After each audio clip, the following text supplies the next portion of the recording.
La Fundación B77 y su iniciativa Banco de Conocimiento presentan Depredación ictiológica en Galápagos.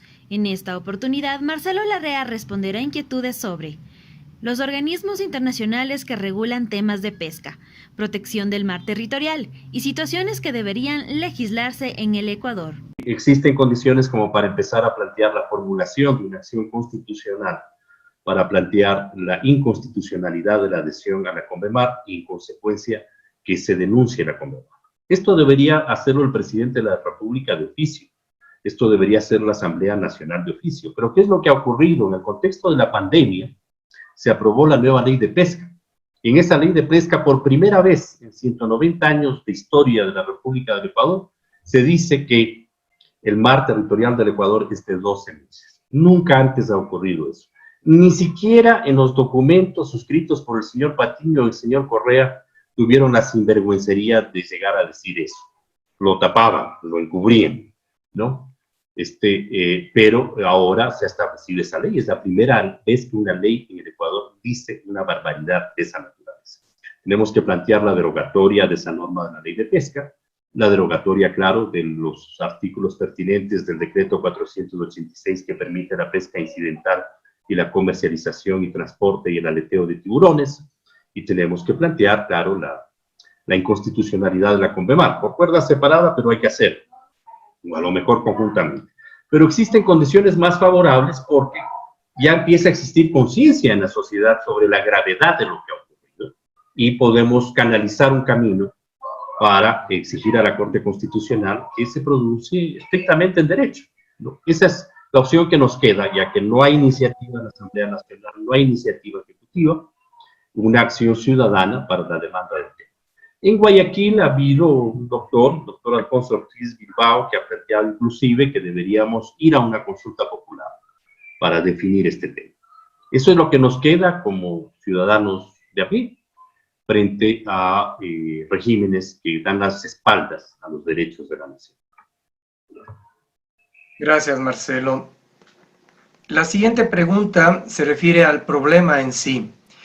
El funcionamiento continuo de una flota pesquera de 260 barcos requiere una muy importante cantidad de recursos: combustible, comida, capacidad de recolección de desechos, etc. ¿Quién provee esos recursos, sobre todo los combustibles? ¿Hay algún control de las autoridades que regule la provisión de los recursos o el manejo de los desechos? En realidad no hay ninguna medida de ese tipo, no, ninguna en absoluto.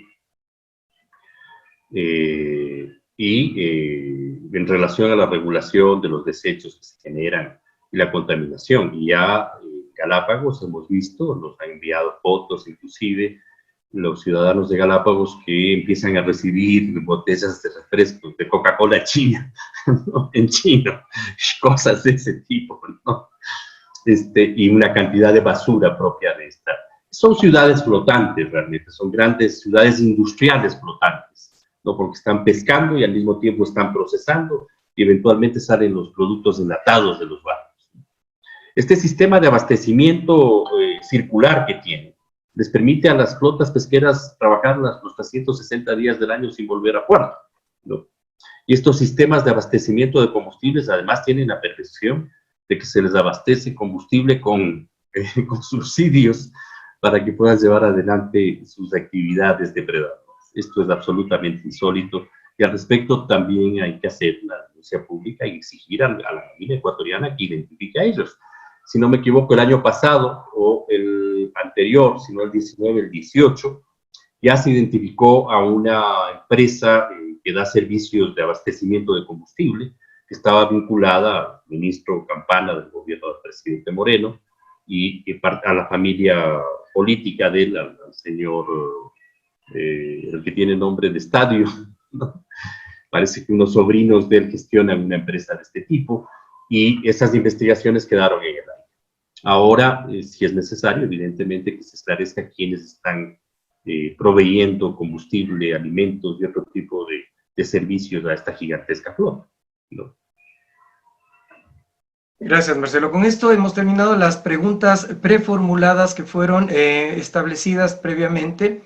y vamos a dar paso a las preguntas que formuló la audiencia, y para ello contamos con Alexis Guerrero y con Carlos de León, quien alternadamente van a presentarlas según el orden de llegada.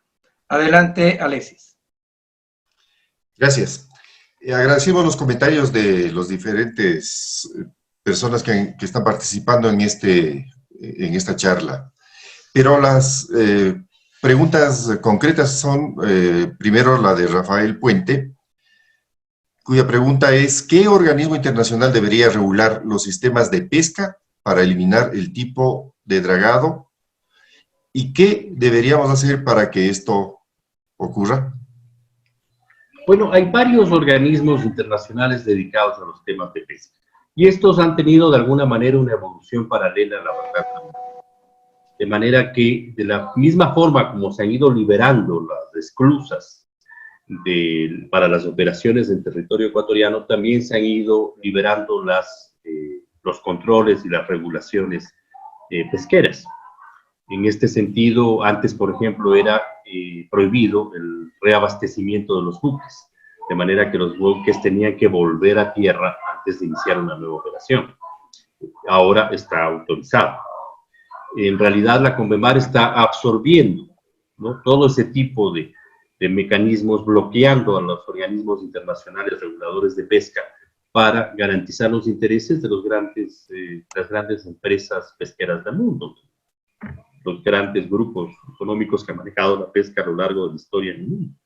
En realidad, la CONVEMAR, si ustedes la leen, es un champús, es una cosa que no tiene sentido jurídico, que se mete en temas estrictamente técnicos que carecen de sentido una ley. La ley es jurídicamente técnica, pero no tiene una ley de química que da las fórmulas de la bomba atómica, eso carece de sentido, ¿no? Y lo que vemos ahí en la CONVEMAR es una legislación que está deliberadamente dirigida a proteger los intereses no de los poderosos, sino de los superpoderosos. Por ejemplo, en el caso de la zona económica exclusiva, el país ribereño tiene derecho a pescar lo que considere que quiera pescar, pero si no lo puede pescar, los otros países tienen derecho a hacerlo. Si las artes de pesca del país ribereño son artes de pesca primarias y no tiene la capacidad tecnológica para introducir artes de pesca muy sofisticadas, en consecuencia, la CONVEMAR autoriza que esas artes de pesca muy sofisticadas puedan operar, ¿no?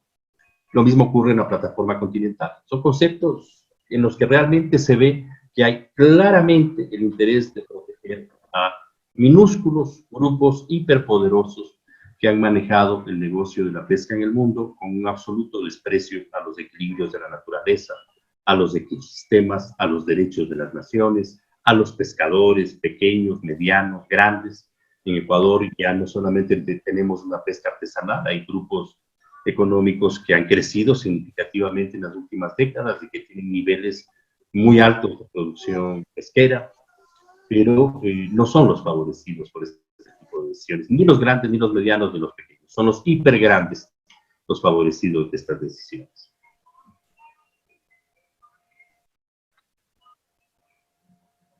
Continuamos, Alexis. Sí, buenas noches. Mary Tobar pregunta: si regresamos a nuestro mar territorial de 200 millas, ¿cómo protegemos esa fuente ictiológica en la milla 201? Por otro lado, indica: hoy la pesca es en la milla 350 de la costa ecuatoriana. ¿Cómo protege la CONVEMAR y cómo protegería la Declaración de Santiago? Bueno, la Declaración de Santiago es una declaración de soberanía territorial marítima, en donde los países suscriptores, y lo que estamos planteando es que el Tratado del Pacífico sea la pieza angular de la construcción de la nueva legislación marítima internacional. Les voy a explicar esto antes de volverme a la pregunta de la compañera. Porque el Tratado del Pacífico ya estableció las 200 millas de mar territorial. Y de alguna manera, si bien lo del Ecuador es absolutamente escandaloso, es una especie de, ustedes recordarán la película Avatar, ¿no?, donde hay una enorme tecnología invadiendo un mundo salvaje, es lo que estamos viviendo ahora en nuestros mares. no somos los únicos. Está ocurriendo lo mismo en otros países. Ocurre en Chile, ocurre en Argentina, en Uruguay, en Brasil, ocurre en la costa occidental de África. Yo he hablado con algunos dirigentes de varios países africanos que tienen interés en adherirse al Pacto del Pacífico, al Tratado del Pacífico, porque esto les permitiría dar un salto y adquirir los derechos de soberanía territorial marítima sobre 200 millas. El Tratado del Pacífico no es un acuerdo sobre pesca específicamente, ¿no? Lo que protege son los intereses nacionales, la soberanía territorial de las naciones, y sobre ese piso se pueden elaborar acuerdos internacionales o normas nacionales que regulen la pesca. De hecho, en el Ecuador nosotros tenemos una regulación importante que ha permitido que no se extingan distintas especies. Todos hemos estado acostumbrados a que eventualmente no podemos comer cangrejo, por ejemplo, porque hay veda de cangrejo o alguna cosa de este tipo. Es parte de nuestra historia y de nuestra cultura, no es una cosa nueva que se hayan inventado en las nuevas generaciones. Esto desde los abuelos de nuestros abuelos lo hacían, ¿no? Porque este es un país que tiene una cultura marítima muy grande. En relación a la pesca en la milla 201, los derechos que la nación soberana tiene es de verificar, evidentemente, si esa pesca es legal o no es legal. Varios acuerdos internacionales prevén acciones de este tipo. Incluso el acuerdo de Nueva York, de la CONVEMAR, permite a los estados ribereños que cuando tienen dudas sobre operaciones ilegales de pesca fuera de sus aguas del mar territorial, como de las denominadas, puedan abordar los buques. De manera que la declaración de que no se puede hacer, que hizo el procurador, no es verdadera. La Marina ecuatoriana puede, al amparo de este mismo acuerdo de Nueva York, abordar a cualquiera de estos buques y establecer qué es lo que están pescando. Ellos dicen ahora que están pescando calamares, pero la única evidencia que tenemos es que pescaron tiburones. Me refiero al buque que fue detenido en la Reserva Marina de Galápagos en el año 2017. Y se encontraron, al parecer, como 7.000 tiburones. Entonces, sí, hay esos recursos. Tenemos que volver a poner las cosas en su sitio para generar una legislación que, con conocimiento científico, pueda precautelar la estabilidad de las especies, pueda precautelar la estabilidad del ecosistema marino y permitir la pesca de los excedentes, ¿no? Pero además también, en este caso, nosotros hemos visto que China está pescando, pero ¿por qué está pescando? Está pescando porque requiere esa proteína, ¿no?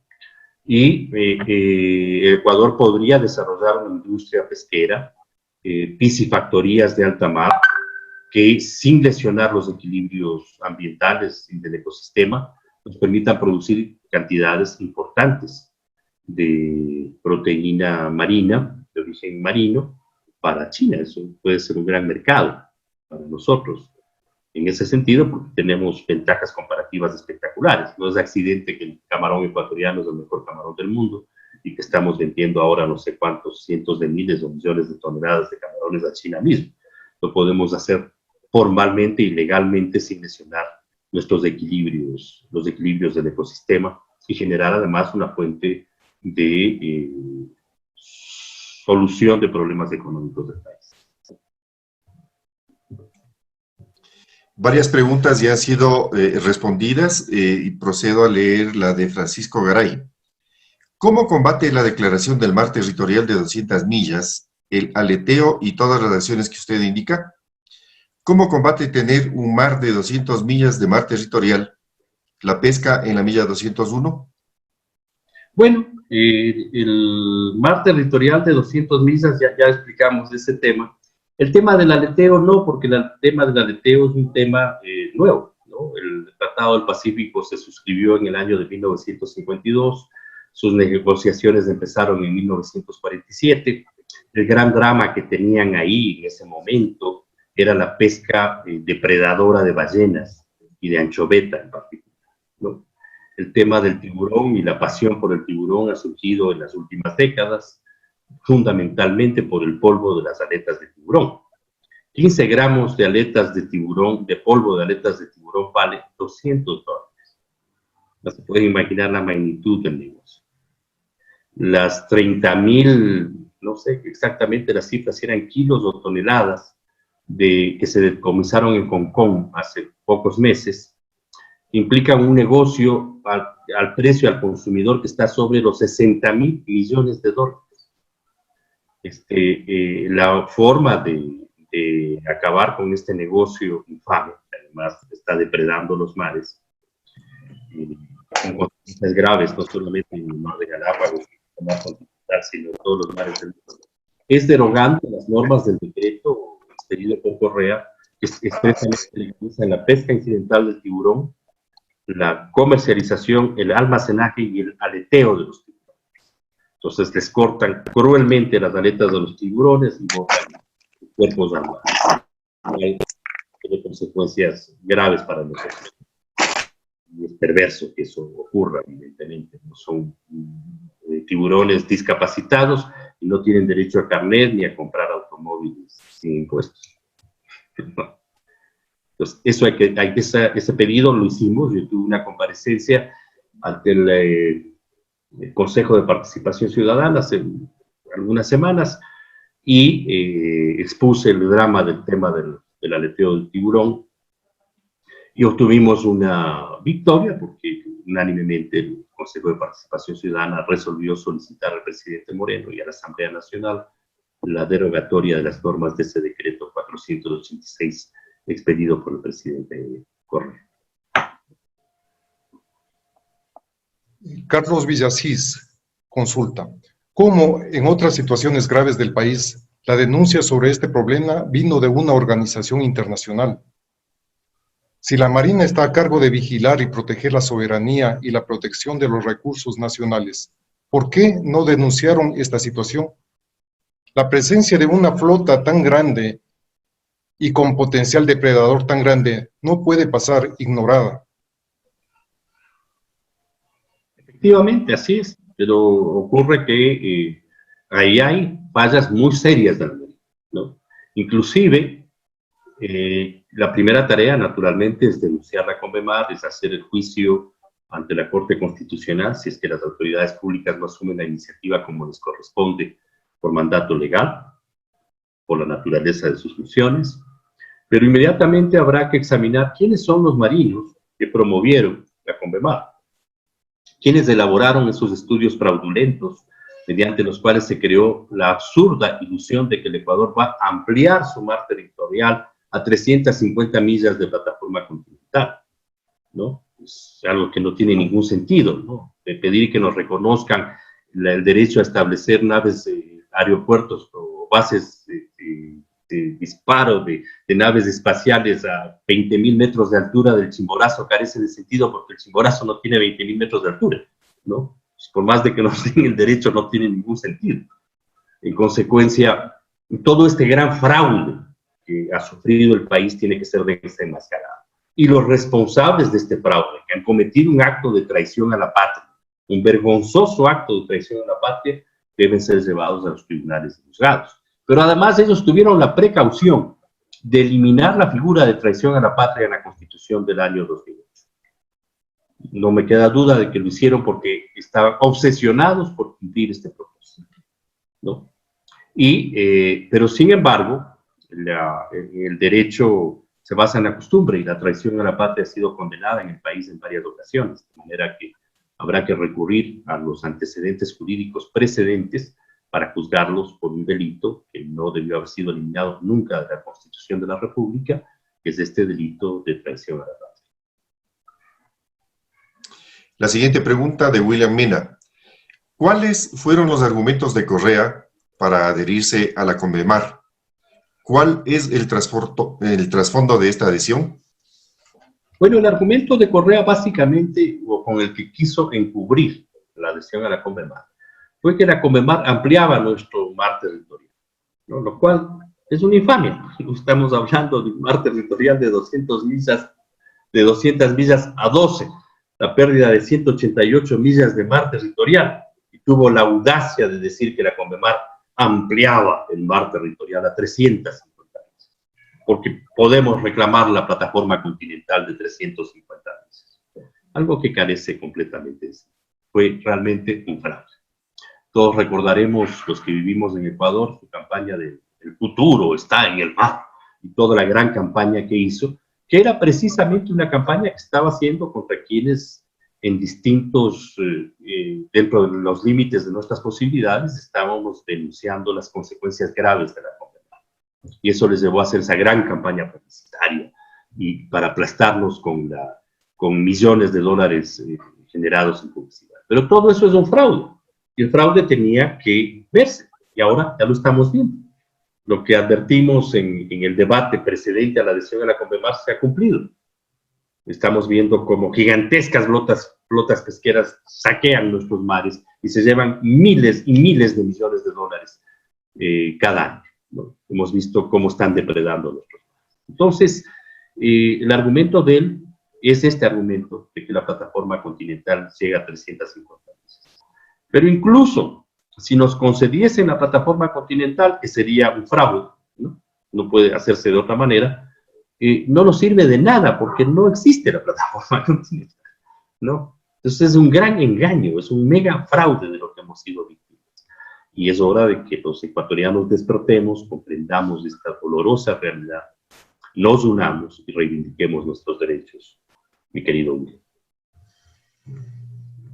Álvaro Moreno pregunta, ¿existe alguna posibilidad real de ganar? Bueno, la única lucha que se pierde es la que se abandona, ¿no? Creo que esta lucha ha ido creciendo. Carlos Vera me hizo una entrevista la semana pasada y me dice, me he visto a lo largo de muchos años como un llanero solitario,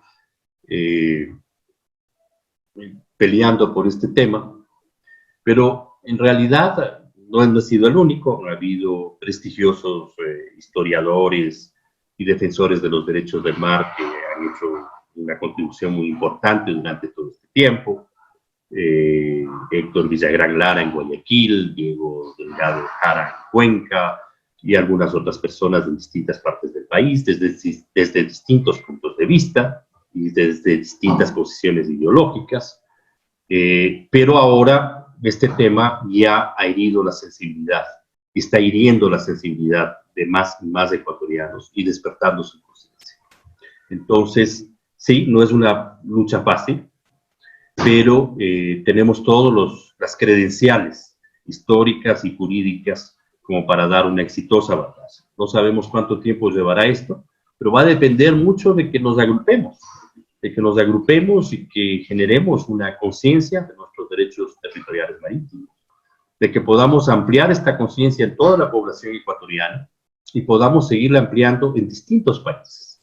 Hoy tuve una carta de un escritor uruguayo, Eduardo Márquez, adhiriéndose a nuestra lucha y planteando que Uruguay debe adherirse al Tratado del Pacífico, ¿no?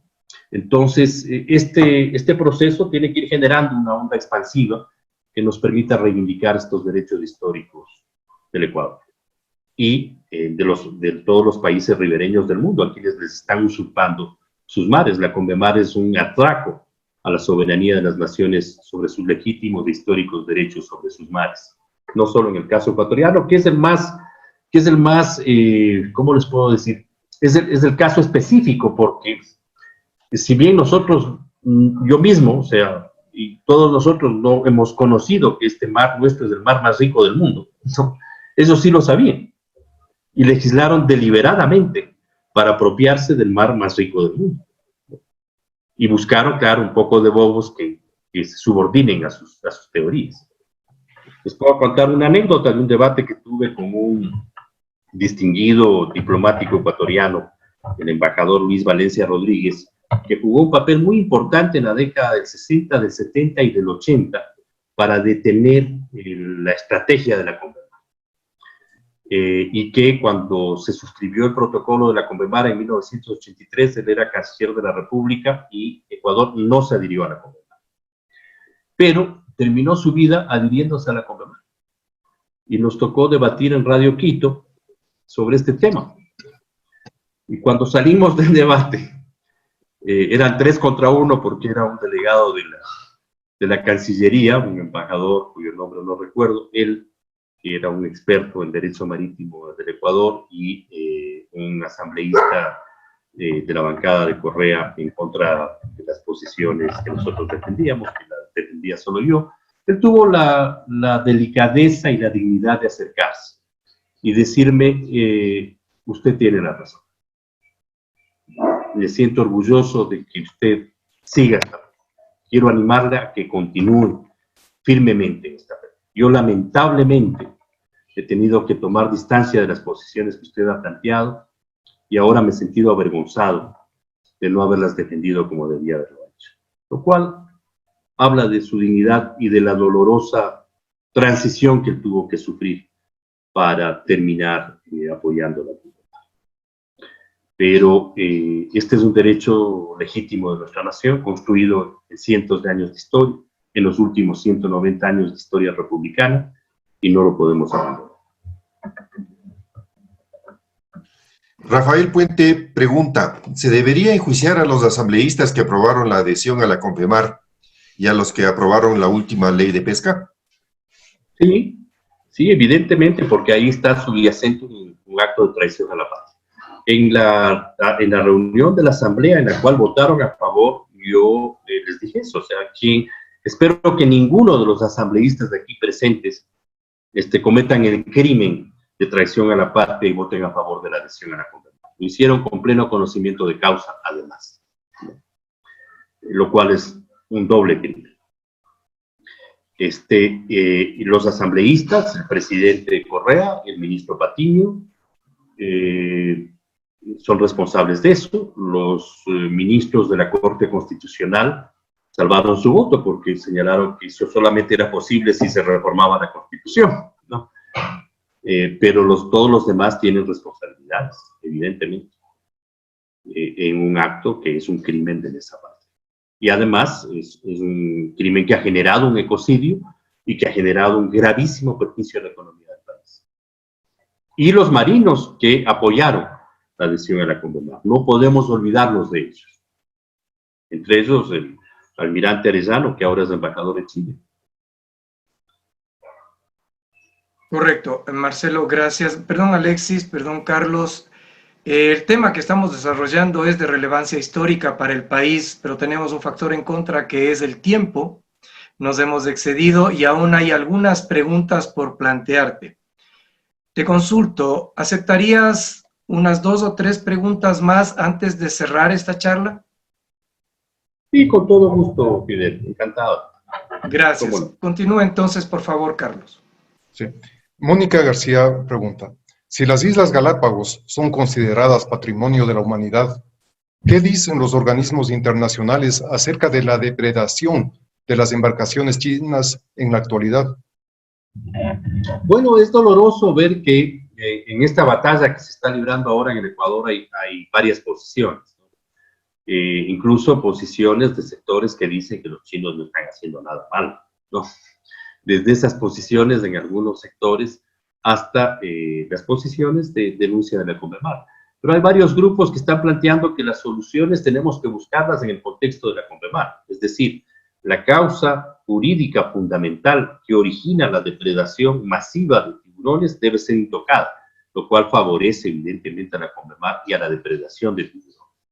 Ese es el contexto en el que nos estamos moviendo. Y varios organismos internacionales, entre ellos la WWF, Ecuador, ha hecho una declaración en la que dice algunas cosas que son importantes, ¿no? Pero que no se animan de ninguna manera a tocarla. Y esa también es una trampa. El punto central en el que tenemos que concentrarnos para derrotar la depredación marítima es precisamente la denuncia de la CONVEMAR. Si no logramos denunciar a la CONVEMAR, seremos testigos de un holocausto, no solamente del ecocidio del que estamos viendo, sino de un holocausto de nuestros mares. Varios pescadores de Manabí, con los que he hablado estos días, me dicen, no tienes idea del nivel de contaminación de nuestras aguas y del nivel de morbilidad de las especies marinas. Están enfermas, están muriendo. Esto es consecuencia precisamente de la depredación de los tiburones y de la ruptura de los equilibrios elementales, básicos, mínimos, en los cuales nuestro ecosistema marino puede vivir. De manera que nos podremos enfrentar a un holocausto de nuestros mares que tendrá consecuencias perversas para la humanidad. Gerson Cabezas argumenta y pregunta, la Convención de Naciones Unidas sobre el Derecho del Mar, CONVEMAR, fue firmado por 168 países de 193. Los países que han ratificado el convenio tienen por ley internacional derechos y obligaciones. Quienes no lo han ratificado tienen obligaciones. De acuerdo a esto, ¿qué beneficia salir de la CONVEMAR? Lo que nos beneficia salir de la CONVEMAR es restablecer nuestros derechos territoriales marítimos sobre 200 millas de mar, restablecer nuestra soberanía sobre 1 millón de kilómetros cuadrados de mar. Nos beneficia poner punto final a estas incursiones de estas flotas pesqueras, impedir que nuestro mar se transforme en el escenario de una confrontación que puede llegar a ser una confrontación violenta, no solamente entre nosotros, nuestras fuerzas armadas, nuestras flotas pesqueras ecuatorianas, sino entre flotas pesqueras internacionales. Nos beneficia el poder proteger los equilibrios ecológicos de nuestros mares. En estos 8 años de adhesión a la CONVEMAR hemos visto que la CONVEMAR no sirve para nada. Lo que nosotros conocemos aquí se ha conocido bastante más en el exterior, inclusive. La CONVEMAR no tiene una flota marina, no tiene ninguna manera de intervenir ni de impedir que nadie haga nada, porque precisamente su función es otra. No es garantizar los derechos de las naciones ni la estabilidad de los ecosistemas, sino favorecer que los grandes grupos pesqueros del mundo puedan hacer lo que quieran con las especies marinas. Por lo tanto, yo no le veo ninguna salida al tema dentro de la CONVEMAR. Habrá uno que otro aspecto que podrá ser considerado como positivo en la CONVEMAR. De hecho, los ecologistas, por ejemplo, han sido ardientes defensores de la CONVEMAR. Y ahora todavía hay algunos que siguen siendo, a pesar de que ya han visto la depredación marina, ¿no? Porque según ellos, la única forma de proteger la diversidad de nuestras especies marinas era la adhesión a la CONVEMAR. Y ahora tienen el descaro de seguir defendiendo cuando estamos viendo que esta modificación en la legislación ha abierto las puertas a operaciones de flotas gigantescas y de un proceso de depredación inconmensurable de nuestras especies marinas y de nuestras riquezas geológicas en general. Entonces, sí, podrán estar todos los países del mundo adheridos a la CONVEMAR, ese no debe ser el camino adecuado. Cuando alguien comete un crimen, pueden todos cometer el crimen, pero si uno tiene dignidad, uno no va a cometer ese. Además, hay países como Estados Unidos que no se han adherido a la CONVEMAR, que usan la CONVEMAR en todos los aspectos que consideran positivos y razonables, pero que no se han adherido y que no consienten la adhesión a la CONVEMAR. Hay países como Turquía que no se han adherido a la CONVEMAR tampoco, y los primeros países en adherirse a la CONVEMAR son los países que no tienen mares, y que por lo tanto recibieron supuestos derechos, entre comillas, en los mares. Y con ellos se fueron sumando estos 130 países con los cuales la CONVEMAR adquirió vigencia. Creo que nuestra primera tarea es unir al Ecuador para la denuncia de la CONVEMAR, y la siguiente es transformar al Tratado del Pacífico en un instrumento sustitutivo de la CONVEMAR y en el punto de partida de una nueva legislación marítima que garantice la descolonización de los mares, que garantice la soberanía de las naciones sobre sus mares ribereños, que garanticen los equilibrios ecológicos fundamentales para la sobrevivencia de las especies marinas. Es el único camino. Los depredadores de los mares, auspiciados por la CONVEMAR, no son una solución a los problemas del mar.